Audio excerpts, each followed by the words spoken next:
And first of all, I would like you to give some time to both of you to introduce you briefly or your views. So last year, an activist at this very conference unfortunately fell and broke his leg. And he was able to benefit from medical care so that he can receive pain relief and hopefully spare him from serious chronic pain and mobility issues for the rest of his life.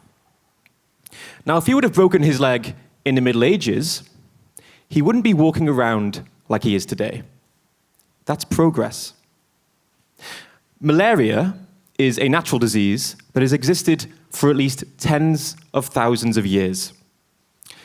Literally, billions of human mothers have helplessly watched their child die of malaria. And in just the last 25 years, we have intervened to spare millions of children from dying this way. In fact, there are mothers with their children right now who would have had their lives ruined had we not helped them. And we can easily understand that telling a grieving mother that her dead child's disease wasn't caused by humans, but that her child suffered and died naturally, is of no consolation to her. When it comes to humans, we already agree that when someone is suffering terribly, we should help them if we can. Now, obviously, we all care about our own experiences. If you were in a state of intense suffering right now, you would be totally absorbed by it, begging for it to end.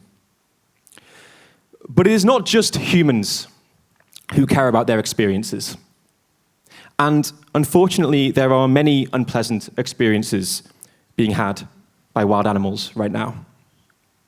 A lot of suffering is being caused by human activity.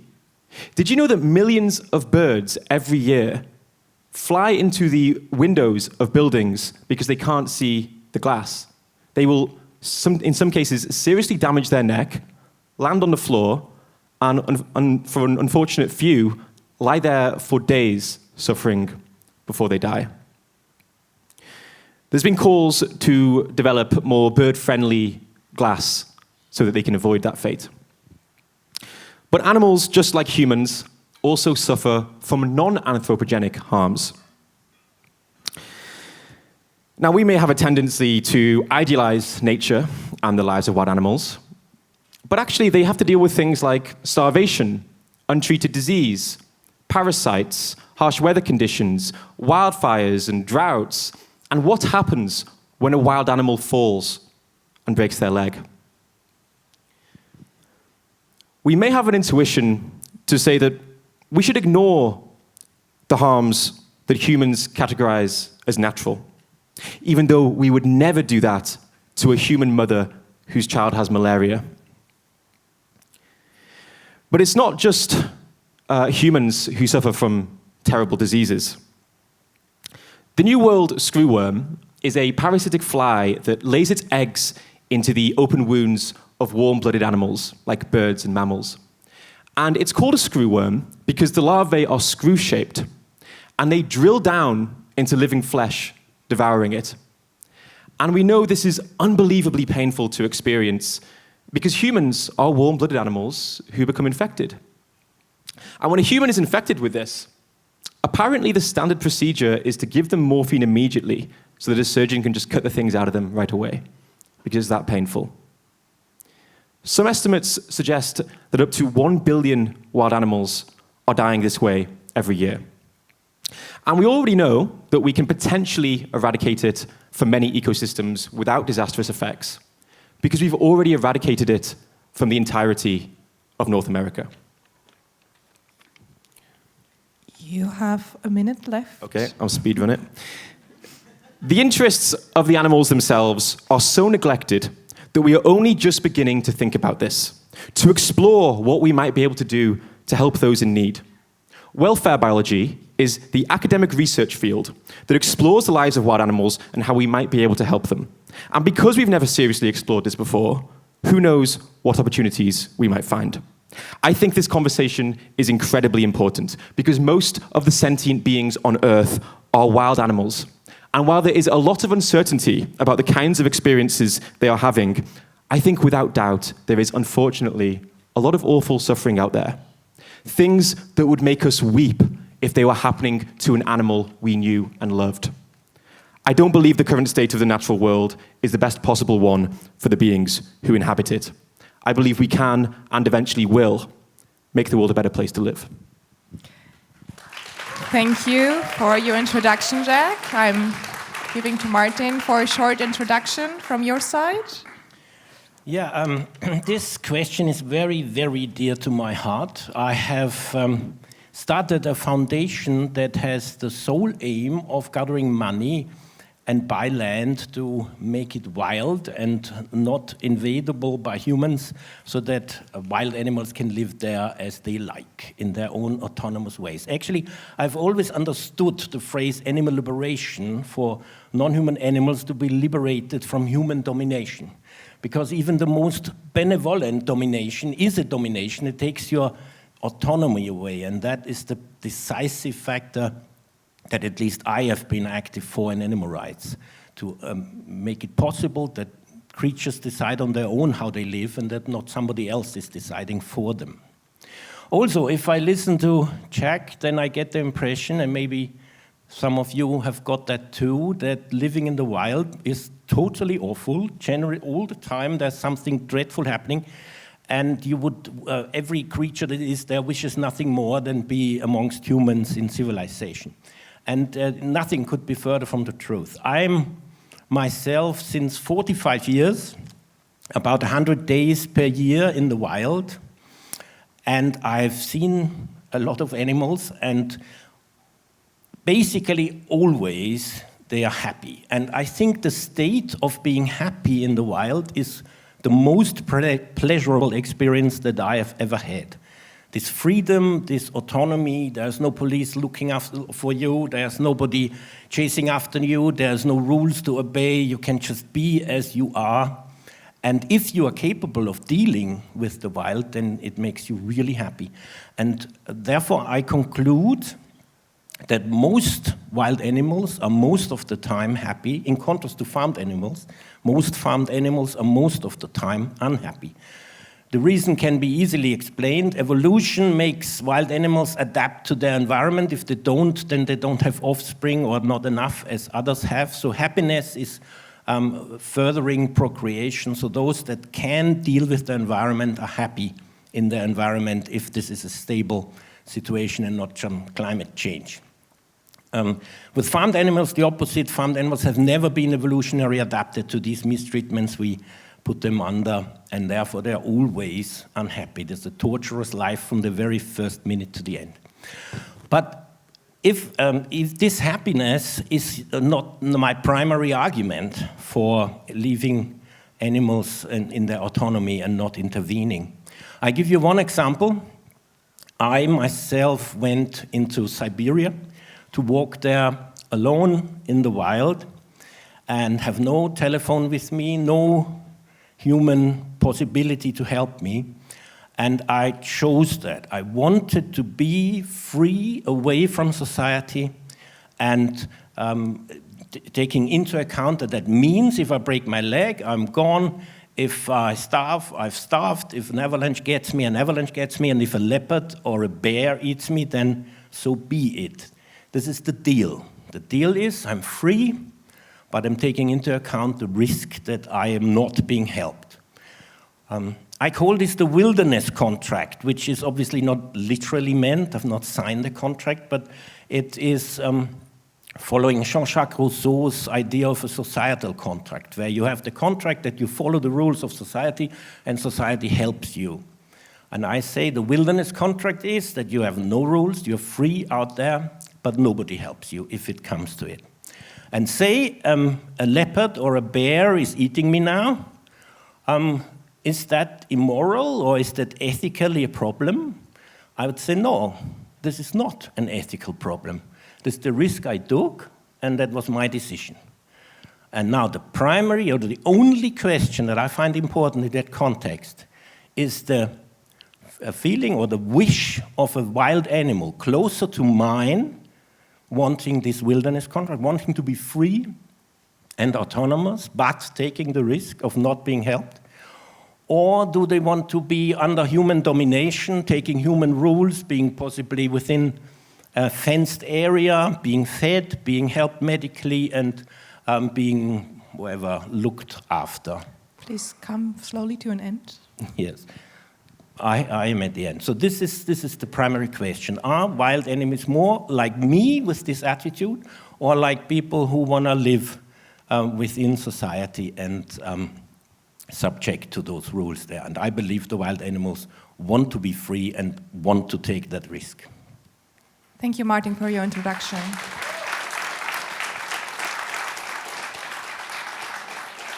Okay, let's start with the first question for both of you. The first question we have is, how should we understand the relationship between freedom and autonomy compared to suffering prevention when thinking about wild animals? I give this question first to Jack.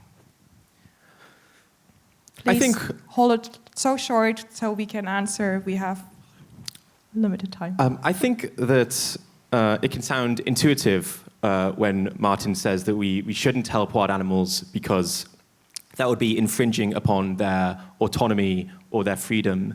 But I think this makes a false assumption that animals aren't already having their autonomy or their freedom thwarted in nature. Now, when I gave a talk here last year, I gave a very horrible example of a baby elephant who had fallen into a mud pit.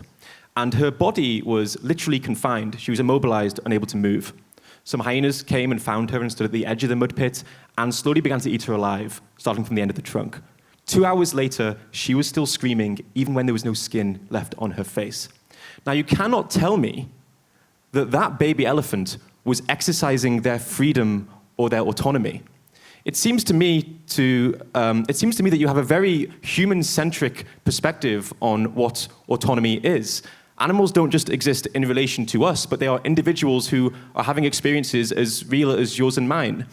And if we truly cared about the animal's autonomy in and of itself, their autonomy, then we would have to acknowledge that there are going to be some situations where we should intervene because their autonomy is being thwarted.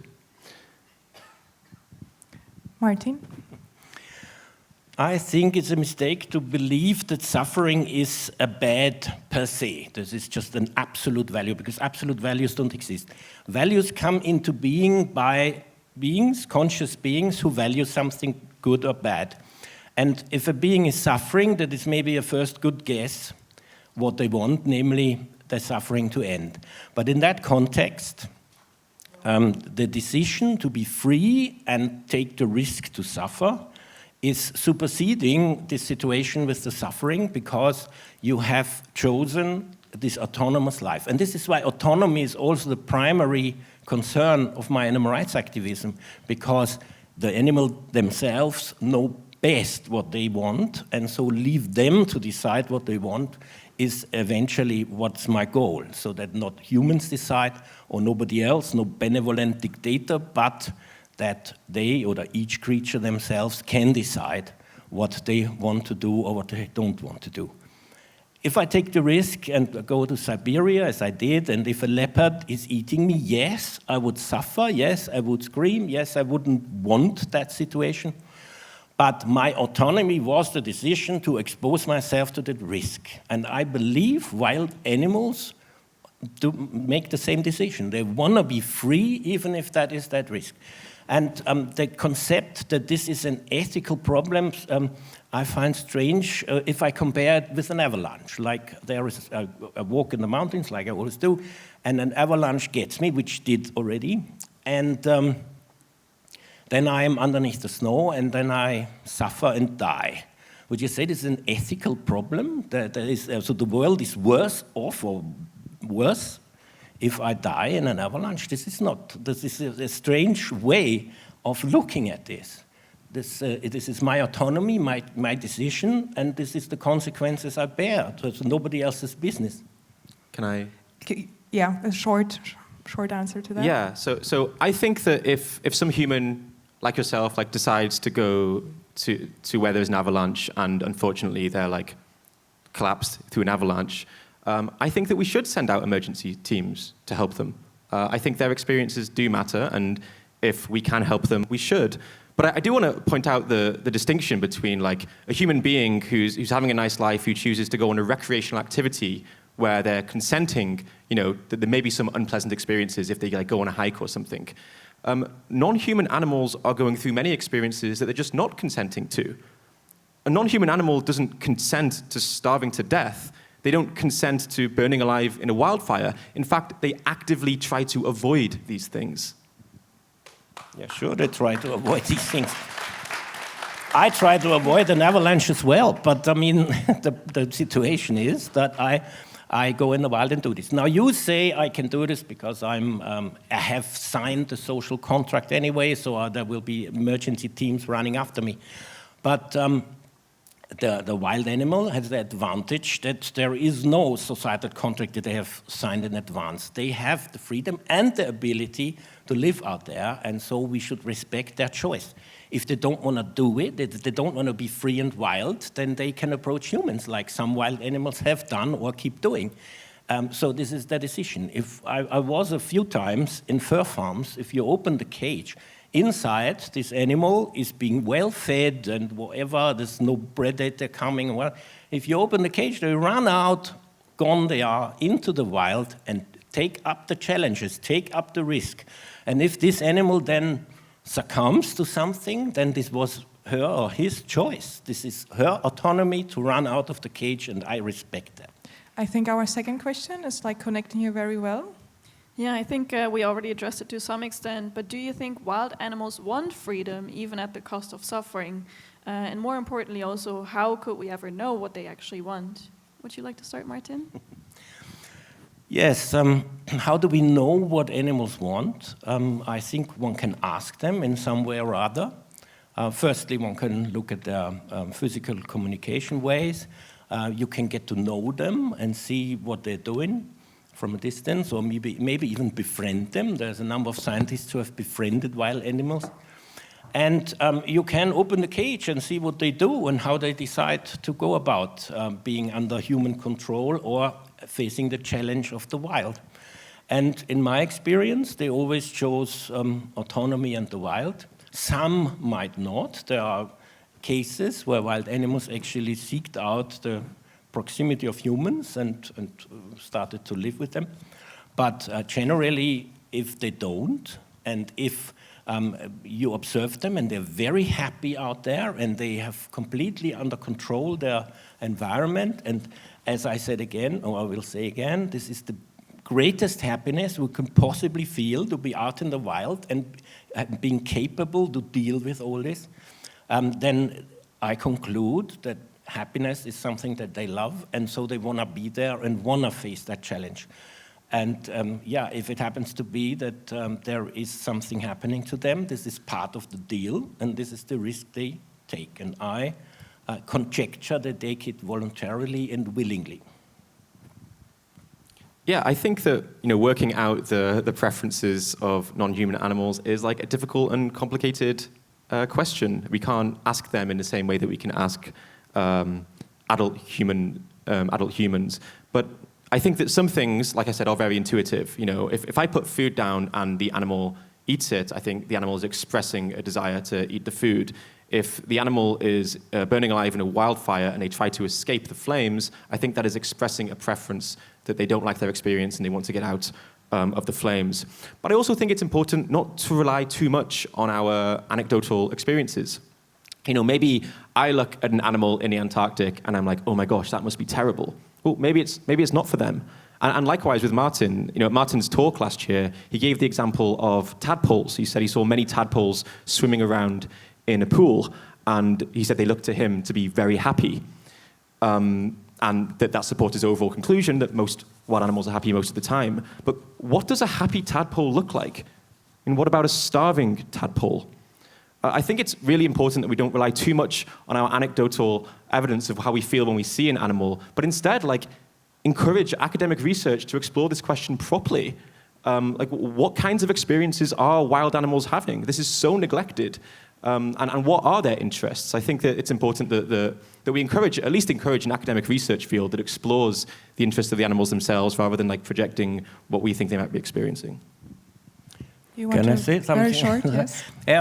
You said yourself, humans you can ask, and there's a number of examples of humans who did, like I did, signed this wilderness contract. I give you one example. Simon Wildauer, he was a person who grew up in the Austrian mountains, and when he was 20, he went up with the cows to keep them on the mountain for these 3-4 months in the summer. And when he came down, he said, I don't want to go back to humans, I want to stay there. And then he went up for 40 years. He stayed up in the wild. He ate what he could find. He had no weapons. He developed a very good idea of how you can survive vegan there.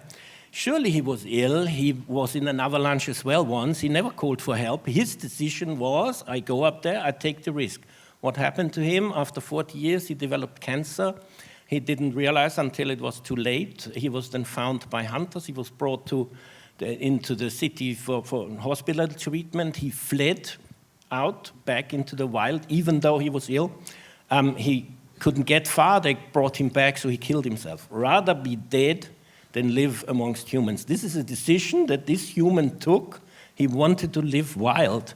And for me, that isn't strange at all. And I assume that he is, in his mental state, much closer to wild animals than you or me. Yeah, I think that, pointing to like an anecdotal example of one human being who prefers living in nature, I just don't see how that suggests that we shouldn't help wild animals who are suffering involuntarily if we can. As I said, they decided to go there, and this is the primary point. Did they decide, is this their wish to be in the wild, or do they rather want to be controlled by humans so that they have help if needed? And you or many people who grow up in society like we have in medical help, you go a few steps into supermarket and get food, you maybe start thinking it must be awful without these conditions. But these wild animals have learned how to live there, and they're very happy there. So why should they prefer to be under human control, even though in an emergency they would get help? I'm totally convinced that they'd prefer to live wild and unmolested. I want to bring in the third question here, which goes also in that direction where you're already heading to. Just for everybody, the third question, if humans already intervene in nature for conservation, for example, reintroducing predators, preventing extinctions, or managing forests, why should reducing suffering be treated differently, or should it? I think Jack, next. Yeah, I love this question. I think that there can be this myth that we are totally separate from nature and these wild animals aren't being impacted by us at all. But in reality, humans have radically influenced the shape of planet Earth. Whether it's from anthropogenic climate change or agriculture or the cities we build or conservationist programs, the world is constantly being altered by human existence. And so had hypothetically humans never existed, ecosystems would look very different than they do today. The individuals who exist within them aren't the same individuals who would exist had we never been here. So we already are intervening inevitably in the lives of wild animals all the time for human-centric reasons. What I'm saying is, well, these animals are having experiences, and we're affecting those experiences all the time. And those experiences are morally relevant. They matter. They're as real as my experiences. My experiences matter to me. And I really think it's high time that the experiences and interests of the animals themselves became a part of the conversation. Martin? I debate with hunters often, and what they always say, when I say leave the animals alone, they say, no, we can't, all nature is changed by us, so we need to, what they call management, kill predators, feed the others, kill them if they are overpopulating, constantly run around and tell nature how it's supposed to be run and kill all those animals for the reason that there is a human influence anyway. And I think that is a very wrong argument. I mean, if you want, I invite you to come and walk with me. I have, where I live, actually, which is probably not the wildest place on the planet, but if I walk from there to the west, it takes 98 kilometers before I cross the next road. So it might be, yes, that there is some sort of influence, but there is space enough to have for wild animals to live amongst themselves as they like.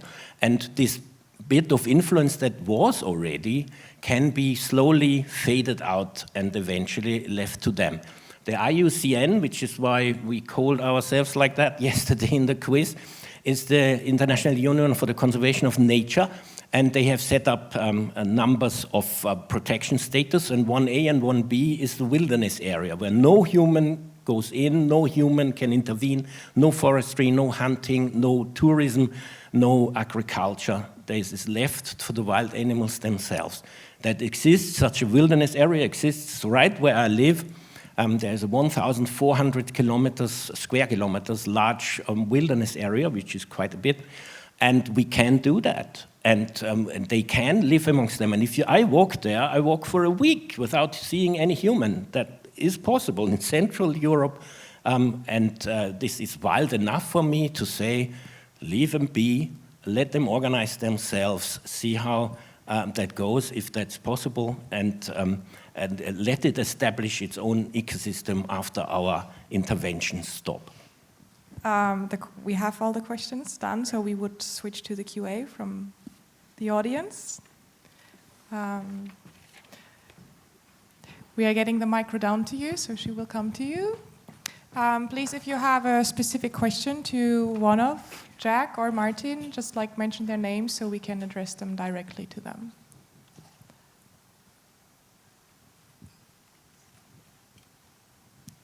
Thank you, Martin. Thank you, Jack, for your insights.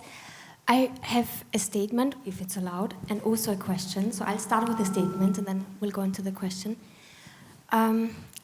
So in all honesty and vulnerability and authenticity, I want to share that I feel irritated by this topic of discussion and the space you're taking. And the question is for you, Jack. I'm sorry, I don't know, maybe I should have researched, but have you stepped foot inside factory farms? I have plenty of fur farms, all of that. And if so, how then can you spend precious time and space to advocate for animals who, I agree, 1,000% suffer tremendously and would wish for help and all the things? But at least they lived in freedom and they could see the sunshine and they had maybe 1 or 2 or 100 wonderful days in their life.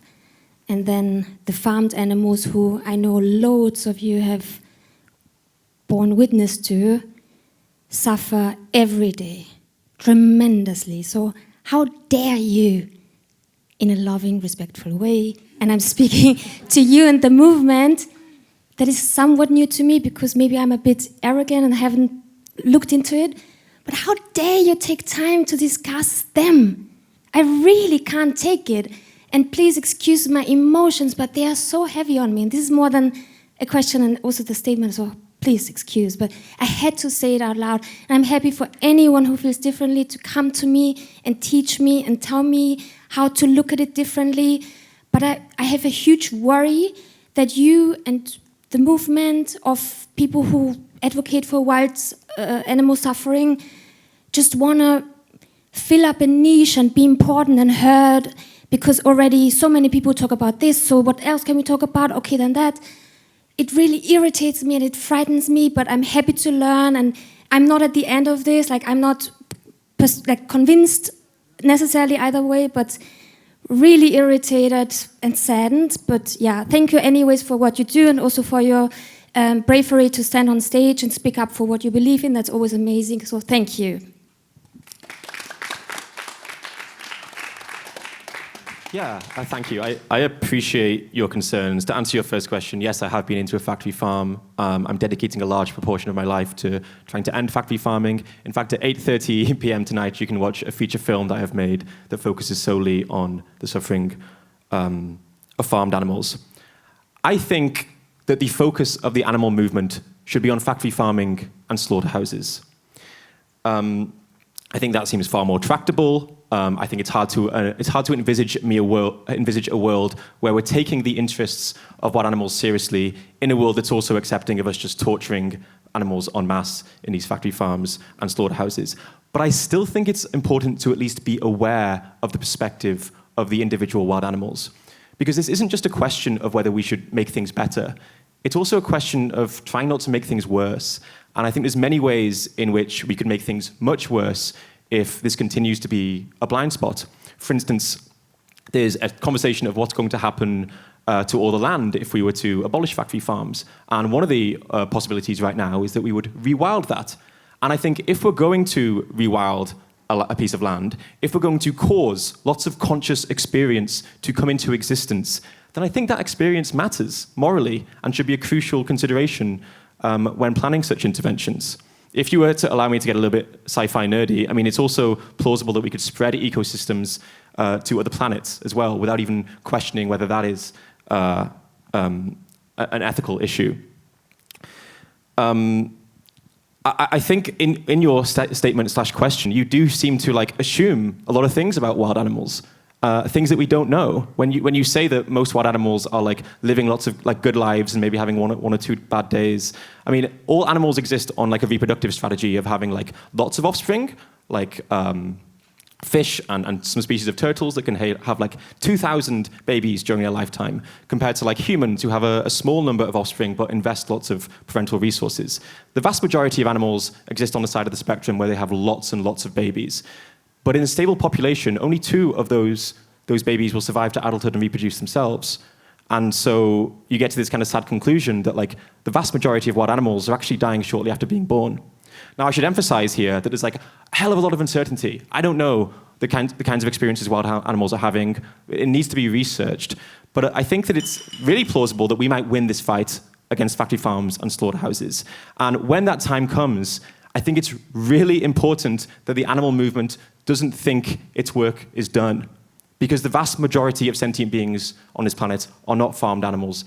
They're wild animals. So even though I am totally with you that the priority should absolutely be on factory farms and slaughterhouses, I still think we should acknowledge that the experiences of wild animals as individuals, they matter. They're not just cogs in the machine of an ecosystem, but they're having experience. They can feel pain and joy, and in many cases have social relationships. They matter, and I think that we should at least acknowledge that so that when the time comes, we are in a better position to help them. Yeah, I don't know. I hope that answers your question. I'm sympathetic to your view. I think that the priority should absolutely be on farmed animals. But when Martin was giving, I wasn't going to give a talk on wild animals at his conference last year. Martin was giving a talk that we should not help wild animals.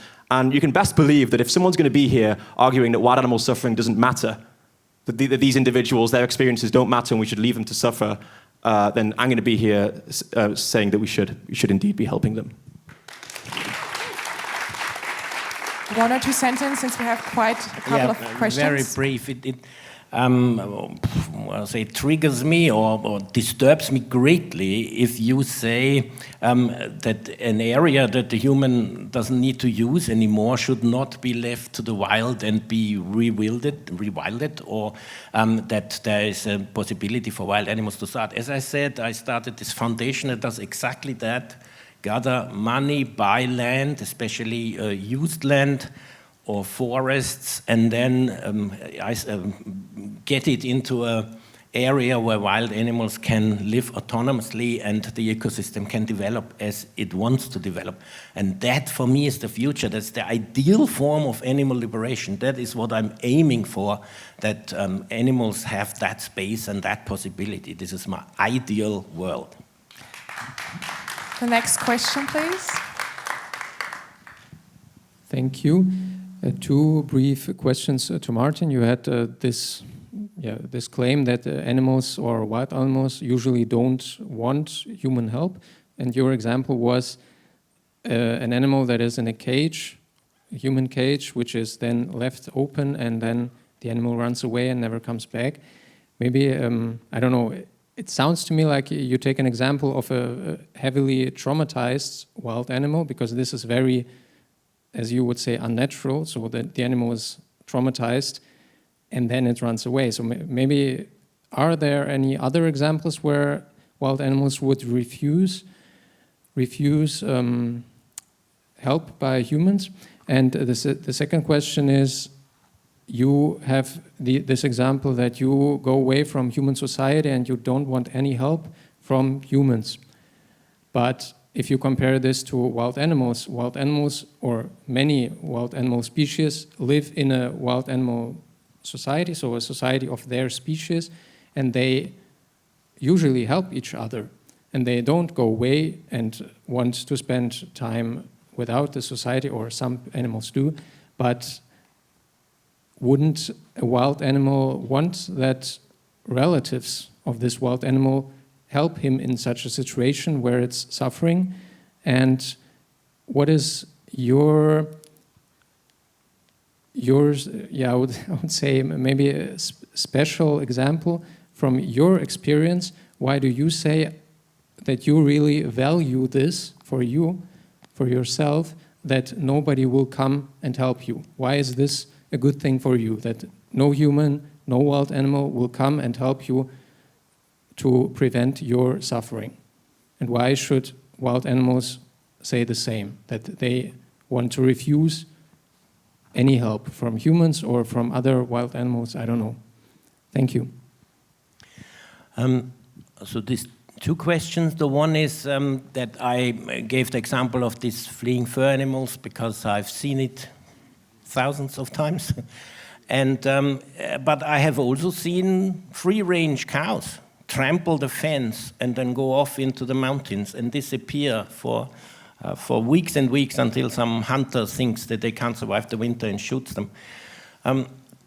So yes, free-range animals do also flee, or some. For me, it's enough to say there are animals who say, I rather risk being wild. And this aspect, this risk aspect, is something that you didn't mention. You framed your second question in a way like, I love to be eaten by a leopard. So and if it bites my arm off, then please don't come close and help me, because I enjoy that greatly. That is obviously not the case.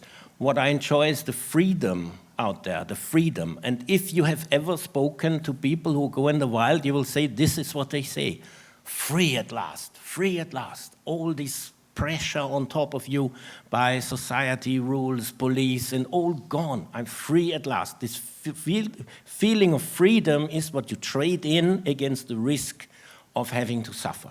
So while I'm suffering, I'm happy if somebody helps me, sure. But I don't want that there is a systematic surveillance and observation of the wild, so that if it happens, somebody is rushing over and helping me.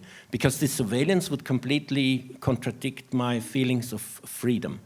And the same, I'd say, for wild animals. We shouldn't be there controlling them, watching what's happening, and intervening immediately when we feel like this is not right. So yeah, that might mean suffering. But and if you say the family members might help, I include the North Sentinelese, if you know them. This is a tribe that is living on this island, North Sentinel, in the Indian Ocean. And they is a tribe of humans who don't want to be helped by society, by the monopoly of violent society outside, the technological society.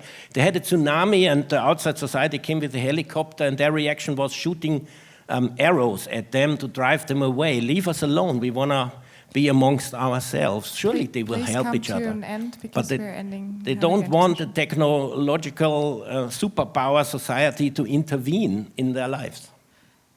If you have one sentence to reply. Is it the last part? This is the last part. We have to end this. Yes, the time is running out. Sorry. I mean, I guess I would just say, if it's the last thing I can say, then I guess I would just say that there are clearly going to be some situations where animals wouldn't want to be in that experience that they're having. There are going to be some situations where there's just involuntary, needless suffering happening. If I go out for a walk and I find a bird with like a broken wing and they're lying there suffering, maybe starving, I want to help them, and I think I should help them. And I think we have to remember that like each sentient wild animal out there is an individual just like that bird. And while there's going to be like lots of places we disagree, I think there's clearly going to be some situations, some causes of suffering that wild animals can be going through where we absolutely should help them. Thank you very much, Martin and Jack. We are unfortunately running out of time. There's the next speaker coming. Please address more questions to both of them or separately. Thanks a lot for being here. Thanks for both of you.